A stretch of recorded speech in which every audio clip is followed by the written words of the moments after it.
Abby Johnson is a proud Texas A&M graduate, but along her journey, she led one of the most successful abortion clinics led by Planned Parenthood, not only in Texas, but in the country in College Station. She was so involved in every aspect of the abortion industry that you can think of. But because people were praying for a long time, she had an opportunity for conversion, and that conversion happened. And now, she's one of the most well-known and one of the most effective pro-life leaders, not only in the state of Texas, but in the country. Please welcome to the stage, Abby Johnson.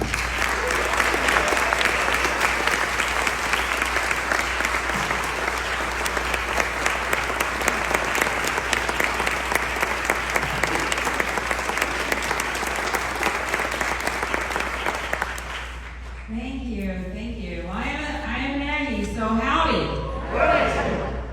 I heard somebody say we can't all be perfect. Well, I am always proud to be a Texan, but now that we have the most restrictive ban on abortion in the country, I am even more proud to be a Texan. And next up, total abolition of abortion, right? So,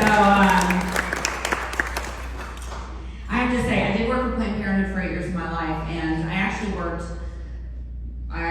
public affairs for Planned Parenthood while I was there for some time. And I'm not going to name any names, but there were a couple of you that are here that when I would go to your office working for public affairs for Planned Parenthood, your staffers would actually body check me out of your office. And I have to say, now looking back, I'm really thankful for that. And I'm going to tell you why. Because we should be doing that. We should be doing that to those who support abortion, who walk into our offices. Because we should not be compromising with evil. We should not be compromising with those who believe it is acceptable to kill an innocent human life. We should not be listening to their points of view. I don't want to hear from someone who works for Planned Parenthood. If I was a legislator, I don't want to hear from you. I don't want to hear what you have to say. I don't want to hear your opinions. I don't want to be fair to you. Because you are not being fair to the unborn.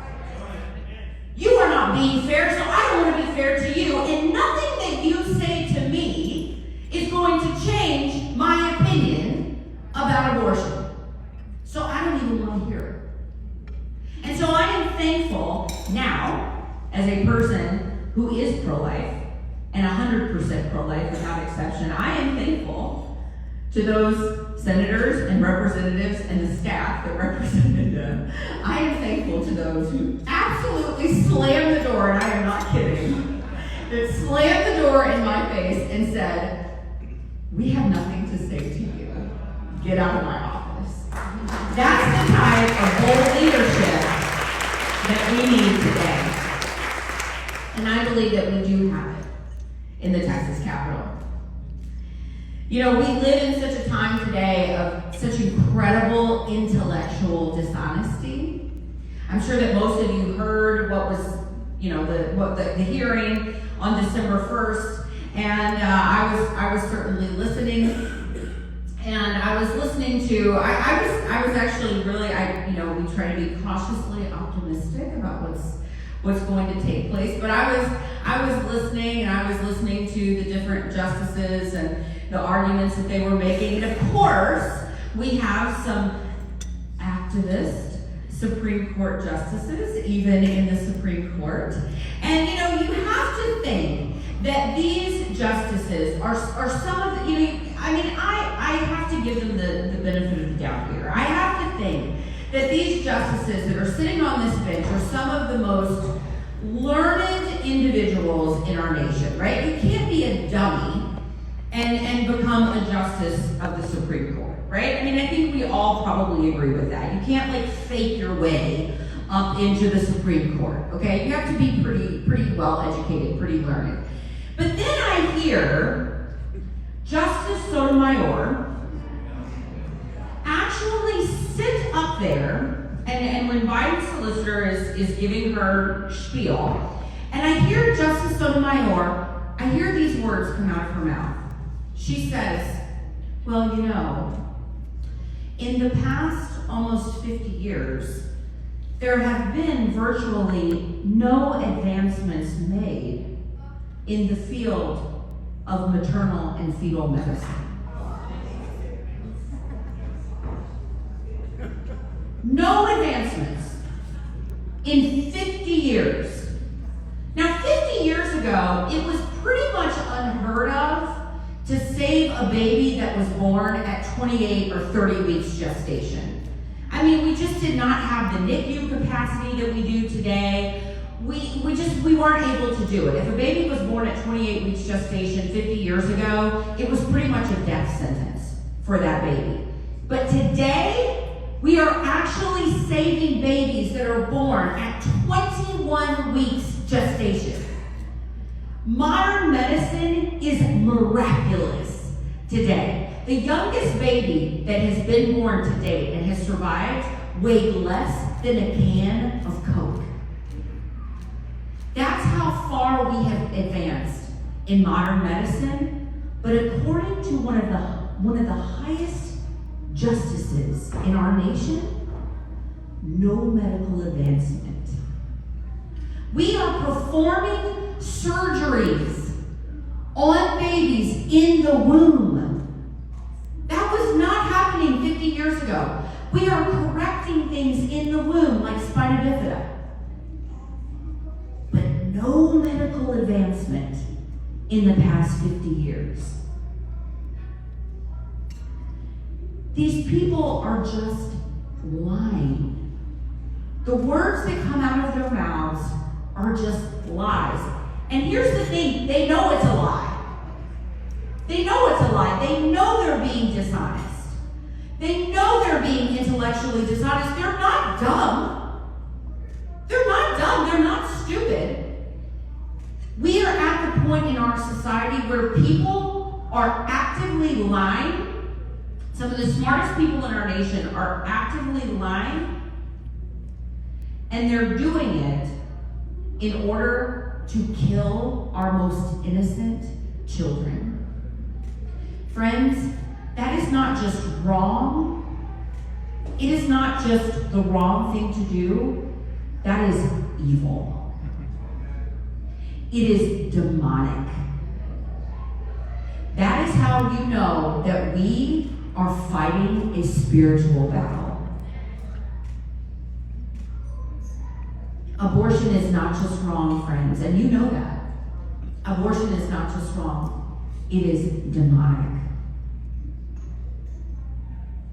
The other day, I was listening to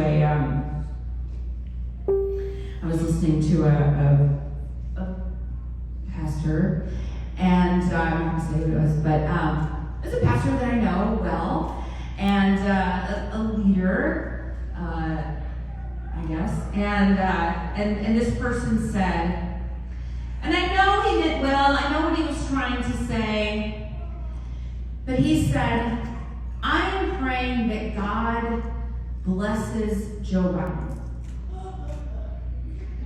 And I was sitting there thinking, and I know he was well-intentioned, I know what he was trying to say. But I was sitting there thinking, I don't. Now, I don't mean that I hope that ill will comes upon the man. That's not what I'm saying. But our language matters in our society today. I do not want blessings to come upon Joe Biden.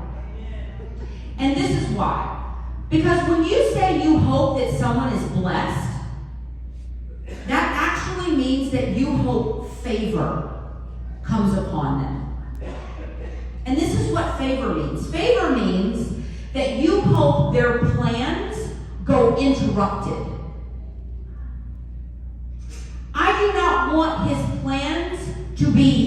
interrupted. I want them to go uninterrupted. I want them to be interrupted. I want all of his plans to be interrupted.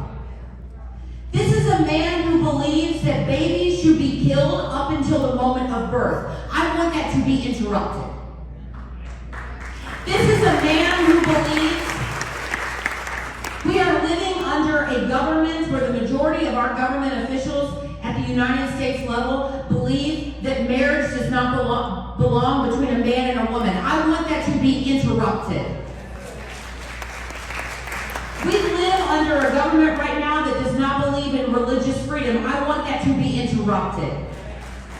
I want all of those plans to be interrupted. And my call to you today is to be those interrupters. I want you to be an interrupter. If you're a legislator here, I want you to interrupt the plans that these people who are clearly not working for God, I want you to interrupt those plans. If you are here and you are not a legislator, I want you to interrupt those plans. I want you to be an interrupter for the Lord. Vocally interrupting those plans. More so than we ever have before. We've got clinics out there that are selling the body parts of babies. We've got to interrupt that. We've got to interrupt that. We've got schools, public schools. I am not a fan of public schools. I can tell you that right now. I think we should completely defund the education system in our country. But that's a talk for a different time. Our public education system is so incredibly corrupt, and ask me how I know. Because I was the enemy to our young people for 8 years when I worked at Planned Parenthood. I was that sex education person who was going in to your kids' public school system. I was telling them that abortion was perfectly okay. I was telling them that being transgender was okay. I was telling them that homosexuality was fine. I was telling them that abstinence was ridiculous. I was telling them that you don't go to your parents when you start having feelings of sexuality. I was that enemy of your children for 8 years of my life. That's how I know. I was that person selling abortion to girls as young as 10, 11, 12 years old. I was that person instructing the school nurse or the school counselor on how to take your children out of school at 8 o'clock on a Monday morning, take them into our abortion clinic, have them have an abortion without you ever knowing, and dropping them back off at school by 2 o'clock. Yes, in the state of Texas. Yes, that's happening all the time. I was your enemy until God interrupted my plans. Yeah.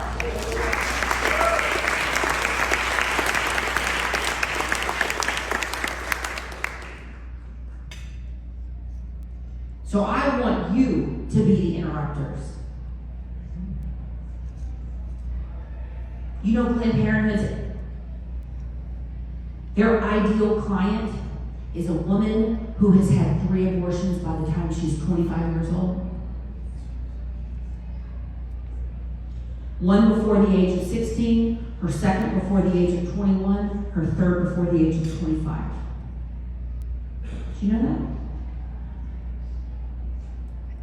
That was our business plan, and you know what? It's working. We've got to interrupt that.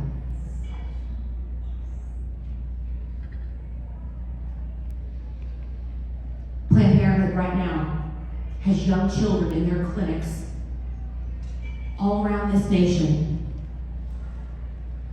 telling little boys that it's fine to be little girls. Telling little girls it's fine to be little boys. And giving them medication to permanently alter their bodies. starting at age 10, 11, 12 years old. We've got to interrupt that. Not only is that against natural law, it is against God. It is an abomination to the Lord.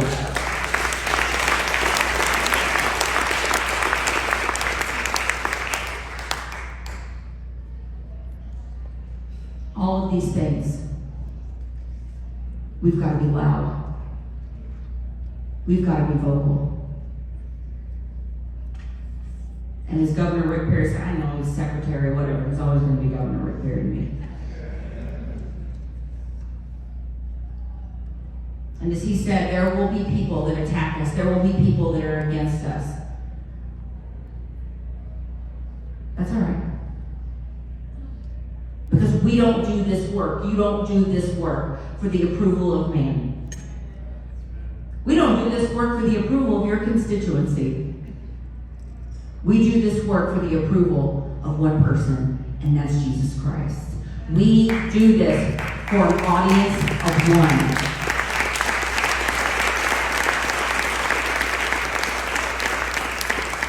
And we will continue to do this work for an audience of one. We will continue to do this work because evil never rests. And as long as evil is on the prowl, we must continue to fight for Jesus Christ. Thank you all so much, and God bless you.